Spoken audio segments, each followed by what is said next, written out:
Taste the Daily. Nilgiri மாவட்டம் கூடலூர் அருகே நாட்டு துப்பாக்கியால் தன்னைத்தானே சுட்டுக்கொண்டு விவசாயி தற்கொலை செய்து கொண்ட சம்பவம் சோகத்தை ஏற்படுத்தியுள்ளது. வடவயல் பகுதியில் கிருஷ்ணன்குட்டி என்ற விவசாயி வீட்டில் நாட்டு துப்பாக்கியால் தன்னைத்தானே சுட்டுக்கொண்டு தற்கொலை செய்து கொண்டதால் அவரது குடும்பத்தினர் சோகத்தில் ஆழ்ந்துள்ளனர். இந்நிலையில் விடியாத திமுக அரசின் ஏவல் துறையினர் தற்கொலை சம்பவங்களில் உள்ள காரணங்களை கண்டுபிடிக்க இயலாமல் திணறி வருவதாக பொதுமக்கள் விமர்சித்துள்ளனர். கடலூர் மாவட்டம் புவனகிரி அருகே கட்டி முடிக்கப்பட்ட புதிய மேல்நிலை நீர்த்தேக்க தொட்டி பயன்பாட்டிற்கு கொண்டு வராத அவலநிலை உள்ளதாக அப்பகுதி மக்கள் குற்றம் சாட்டினர். பால்வாய்க்கால் பகுதியில் 30,000 ரூபாய் லிட்டர் கொள்ளளவு கொண்ட மேல்நிலை நீர்த்தேக்க தொட்டி சுமார் 18 லட்சம் ரூபாய் மதிப்பீட்டில் ஓராண்டுக்கு முன் கட்டி முடிக்கப்பட்டது. ஆனால் இதுவரை நீர்த்தேக்க தொட்டி பயன்பாட்டிற்கு கொண்டு வராததால் குடிநீர் கிடைப்பதில் சிக்கல் ஏற்பட்டுள்ளதாகவும் தண்ணீர் ஏற்றுவதற்காக போடப்பட்டுள்ள போர்வெல் 250 மீட்டர் தூரத்தில் உள்ளதால் தண்ணீர் ஏற்றி நிரப்புவது மிகவும் சிரமமாக உள்ளதாகவும் அப்பகுதி மக்கள் வேதனை தெரிவித்தனர். விடியாத திமுக அரசு வெறும் கண்துடைப்பு நாடகம் நடத்தி மக்கள் வரி பணத்தை வீணடிப்பதாக குற்றம் சாட்டப்படுகிறது.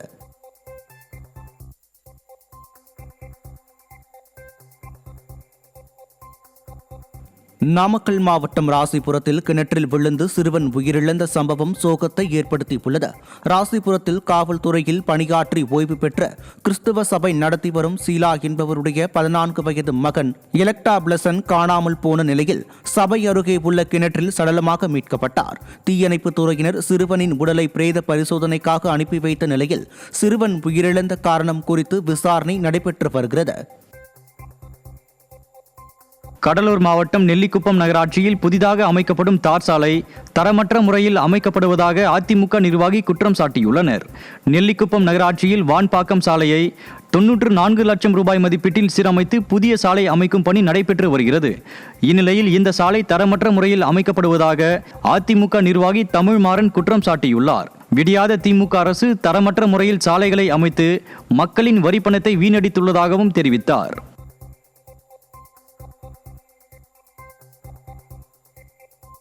தூத்துக்குடி மாவட்டம் திருச்செந்தூர் சுப்பிரமணிய சுவாமி கோயிலுக்கு புத்தாண்டு பிறப்பதை முன்னிட்டு பல்லாயிரக்கணக்கான பக்தர்கள் அலகு குத்தியும் காவடி ஏந்தியும் நேர்த்திக்கடன் செலுத்துகின்றனர். ஆங்கில புத்தாண்டை முன்னிட்டு நேர்த்திக்கடன் நிறைவேறும் என்ற நம்பிக்கையில் பாத யாத்திரையாக வந்த பக்தர்கள் சுப்பிரமணிய சுவாமி கோயில் முருகனை தரிசிக்க குவிந்துள்ளனர். இதனால் திருச்செந்தூர் நகரமே விழாக்கோலம் பூண்டுள்ளது.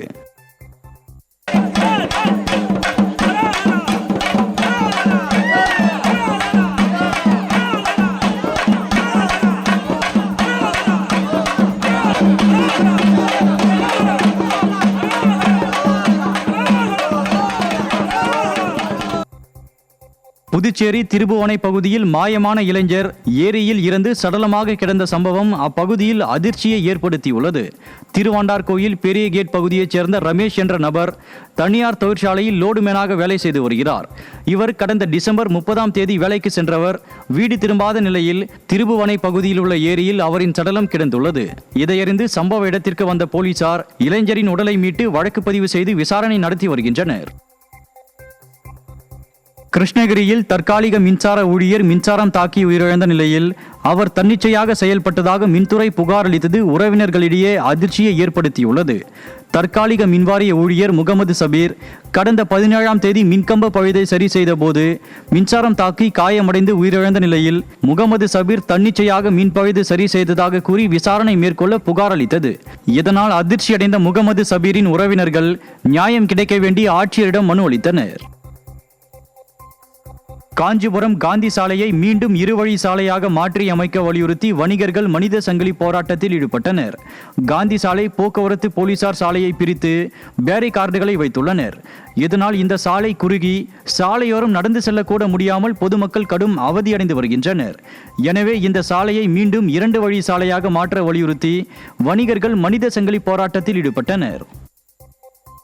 இந்த மனித சங்கிலி போராட்டம் எதுக்காக அப்படின்னு கேட்டிங்கன்னா காந்தி ரோட்டில் 3 வழி சாலையாக பண்ணியிருக்கிறாங்க. இந்த 3 வழி சாலையை பார்த்தீங்கன்னா 6 வழி சாலையாக பயன்படுத்துகிறாங்க.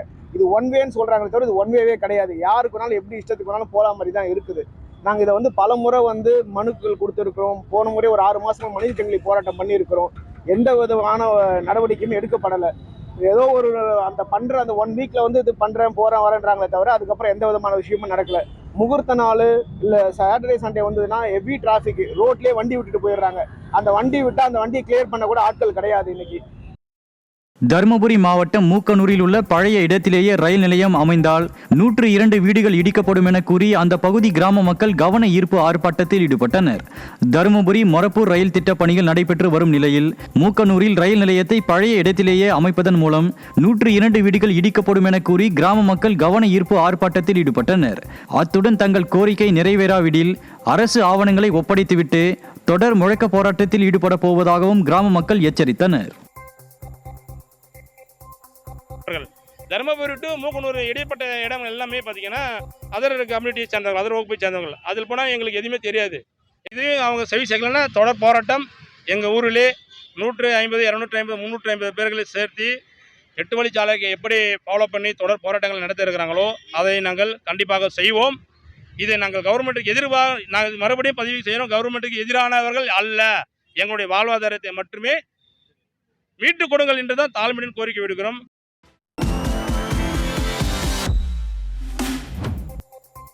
திருப்பூர் மாவட்டம் தாராபுரத்தில் மின்சாரம் தாக்கி காயமடைந்த தனியார் ஹோட்டல் ஊழியருக்கு கோவை அரசு மருத்துவமனையில் தீவிர சிகிச்சை அளிக்கப்பட்டு வருகிறது.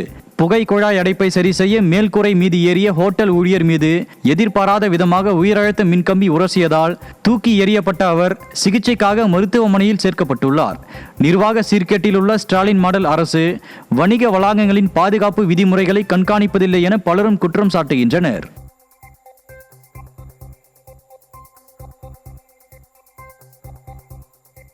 சிவகங்கை ஆட்சியர் அலுவலக கூட்டரங்கில் நடைபெற்ற விவசாயிகள் குறைதீர்ப்பு கூட்டத்தில் 3 ஆண்டுகளாக இலவச மின் இணைப்புக்காக காத்து கிடப்பது குறித்து விவசாயிகள் வேதனை தெரிவித்தனர்.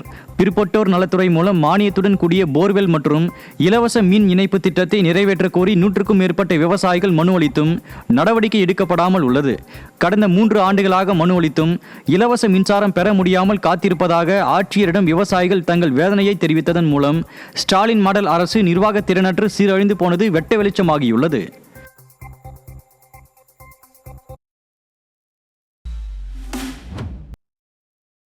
கடலூர் மாவட்டம் புவனகிரி அருகே வடிகால் வாய்க்கால் கரையில் மண்ணரிப்பு ஏற்பட்டு வருவதால் குடியிருப்பு வாசிகள் அச்சமடைந்துள்ளனர். அல்லூர் கிராம பகுதியில் குடியிருப்புகள் அருகிலேயே வடிகால் வாய்க்கால் செல்கிறது. இந்த வடிகால் வாய்க்காலின் கரையில் மண்ணரிப்பு ஏற்பட்டு குடியிருப்பு பகுதிகளை சேதப்படுத்தும் அளவுக்கு உள்ளதால் அப்பகுதி மக்கள் அச்சத்தில் உள்ளனர். ஏற்கனவே வெள்ள நீர் அதிகமாக செல்லும் போது குடியிருப்பு பகுதிகளுக்குள் தண்ணீர் புகுந்து வந்த நிலையில் தற்போது கரையில் அரிப்பு ஏற்பட்டு வருவதால் மக்களுக்கு பாதிப்பு ஏற்படாத வகையில் கரையை பலப்படுத்த வேண்டும் என கோரிக்கை வைத்துள்ளனர். கடலூர் மாவட்டம் புவனகிரி அருகே ஸ்ரீ வெற்றி வேலாயுத சுவாமி திருக்கோயிலில் மார்கழி மாத கிருத்திகையை முன்னிட்டு திருத்தேர் உற்சவம் நடைபெற்றது. ஆதிவராக நத்தம் பகுதியில் அமைந்துள்ள ஸ்ரீ வெற்றி வேலாயுத சுவாமி ஆலயத்தில் மார்கழி மாத கிருத்திகை நட்சத்திர தினத்தை முன்னிட்டு திருத்தேர் உற்சவம் விமர்சையாக நடைபெற்றது. இதில் ஸ்ரீ வெற்றி வேலாயுத சுவாமிக்கு சிறப்பு அலங்காரம் செய்யப்பட்டு மகா தீபாராதனை காட்டப்பட்ட நிலையில் திருப்புகழ் பாராயணத்துடன் வெற்றிவேல் முருகனுக்கு அரோகரா என்ற பக்தி கோஷங்கள் முழங்க பக்தர்கள் தேரை வடம் பிடித்து இழுத்தனர். சிவகங்கை மாவட்டம் இலுப்பக்குடி கிராமத்தில் தனியார் கிராபைட் ஆலைக்கு விவசாய நிலங்களை கையகப்படுத்தும் முயற்சிக்கு எதிர்ப்பு தெரிவித்து கிராம மக்கள் மாவட்ட ஆட்சியரிடம் மனு அளித்தனர். இலுப்பக்குடி கிராமத்தில் தனியார் நிறுவனத்திற்கு கிராபைட் கனிமம் வெட்டி எடுக்க அனுமதி வழங்கி அங்குள்ள விவசாய நிலங்களை கையகப்படுத்தும் பணிகள் நடைபெற உள்ளது. இதற்கு எதிர்ப்பு தெரிவித்து மாவட்ட ஆட்சியர் அலுவலகத்தில் நடைபெற்ற விவசாயிகள் குறைதீர்ப்பு கூட்டத்தில் கிராம மக்கள் மாவட்ட ஆட்சியரிடம் மனு அளித்தனர்.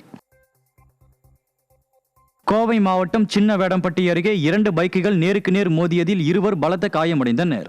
காரை முந்தி பைக்கில் சென்ற ஒருவர் எதிரே மற்றொரு பைக்கில் வந்தவர் மீது மோதியதில் மேகநாதன் என்பவர் கை கால் முறிந்த நிலையிலும் எதிரே பைக்கில் வந்த சரவணன் என்பவர் தலையில் பலத்த காயமடைந்த நிலையிலும் மருத்துவமனையில் அனுமதிக்கப்பட்டுள்ளனர். நிர்வாக திறனற்ற ஸ்டாலின் மாடல் அரசின் நெடுஞ்சாலைத்துறை விபத்துக்கான பகுதிகளை ஆராய்ந்து வேகத்தடை ஏற்படுத்தாமல் இருப்பதே இதற்கு காரணம் என பலரும் குற்றம் சாட்டுகின்றனர். திருப்பத்தூர் மாவட்டம் வாணியம்பாடி வருவாய் கோட்டாட்சியர் அலுவலகம் முன்பு ஆதி மருத்துவ சமூகத்தினரும் மாற்றுத்திறனாளிகளும் வீட்டுமனை பட்டா கேட்டு தர்ணாவில் ஈடுபட்டனர். சொர்க்காயல் நத்தம், புதூர் மற்றும் வெள்ளக்குட்டை உள்ளிட்ட பகுதிகளில் வசிக்கும் ஆதி மருத்துவர் சமூகத்தினர் மற்றும் மாற்றுத்திறனாளிகள் 64 பேர் 2021ஆம் ஆண்டு முதல் அனைத்து அதிகாரிகளிடமும் இலவச வீட்டுமனை வழங்க வலியுறுத்தி மனு அளித்து இதுவரை வழங்கப்படாமல் உள்ளது. இதனால் விரக்தியும் வேதனையும் அடைந்தவர்கள் கோட்டாட்சியர் அலுவலகம் முன்பு ஸ்டாலின் மாடல் அரசுக்கு எதிராக தர்ணா செய்தது பரபரப்பை ஏற்படுத்தியது. கலெக்டருக்குல அப்படின்னாரு. அவரும் எதுவுமே தீர்வு கிடைக்கல. அப்புறம் எம்பி கதிரானந்த், துரைமுருகானங்கள் ஒருத்தன், அவர்களே எதுவுமே இதுவரை எனக்கு தீர்வு கிடைக்கல.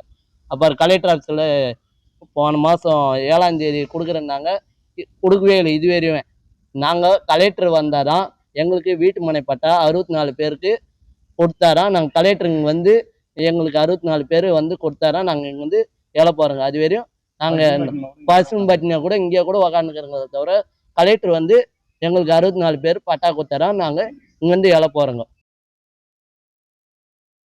மதுரை மாவட்டம் அழகர் கோயில் மலையடிவாரத்தில் உள்ள கல்லழகர் திருக்கோயிலில் ராப்பத்து 2ஆம் நாள் நிகழ்வு வெகு விமர்சையாக நடைபெற்றது. விசேஷ பூஜைகள் மற்றும் சிறப்பு ஆராதனைகளுடன் சுந்தரராஜ பெருமாளுக்கும் நம்மாழ்வாருக்கும் ராப்பத்து 2ஆம் நாள் விழா நடைபெற்றது. அப்போது ஆலயத்துக்குள் புறப்பட்ட பெருமாளை பக்தர்கள் கோவிந்தா கோவிந்தா என கோஷமிட்டு சுவாமி தரிசனம் செய்தனர். திருப்பூர் மத்திய பேருந்து நிலையத்தில் அரை நிர்வாணமாக சுற்றித் திரிந்த வடமாநில இளைஞரால் பொதுமக்கள் அச்சமடைந்தனர். ஏராளமான மக்கள் வந்து செல்லும் திருப்பூர் மத்திய பேருந்து நிலையத்தில் மாலை நேரத்தில் வடமாநில இளைஞர் ஒருவர் அரை நிர்வாண ஆடையை அணிந்து கொண்டு அங்கும் இங்கும் சுற்றித் திரிந்து அட்டகாசத்தில் ஈடுபட்டார். இதனால் அங்கிருந்த பெண்கள் அச்சமடைந்தனர். இதுகுறித்து விடியாத திமுக ஆட்சியின் ஏவல் துறையினர் கண்டுகொள்வதில்லை என குற்றச்சாட்டு எழுந்துள்ளது. ராமநாதபுரம் மாவட்டம் ராமேஸ்வரம் கோயில் உண்டியலில் காணிக்கை பணத்தை தூய்மை பணியாளர் திருடிய சம்பவம் அதிர்ச்சியை ஏற்படுத்தியுள்ளது. ராமேஸ்வரம் ராமநாத சுவாமி திருக்கோயிலில் தூய்மை பணியாளரான மணிகண்டன் கோயில் உண்டியல் காணிக்கையை எண்ணும் பணியின் போது 20,600 ரூபாய் பணத்தை ஆடைக்குள் மறைத்து எடுத்துச் சென்றபோது பிடிபட்டார். இதுகுறித்து கோவில் கண்காணிப்பாளர் புகார் அளித்துள்ள நிலையில் விடியாத திமுக ஆட்சியில் எந்த தவறு செய்தாலும் எளிதில் தப்பி விடலாம் என சிலர் நினைப்பதால் திருட்டு சம்பவங்கள் அதிகரித்து வருவதாக குற்றம் சாட்டப்படுகிறது.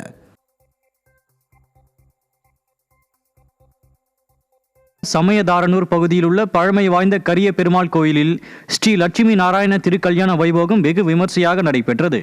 அதிகாலை முதல் ஸ்ரீ நாராயண பெருமாளுக்கு பால், பழம், தயிர், திருநீறு, சந்தனம் கொண்டு சிறப்பு அபிஷேக பூஜைகள் செய்ததை தொடர்ந்து திருக்கல்யாண வைபோகம் வெகு விமர்சையாக நடைபெற்றது.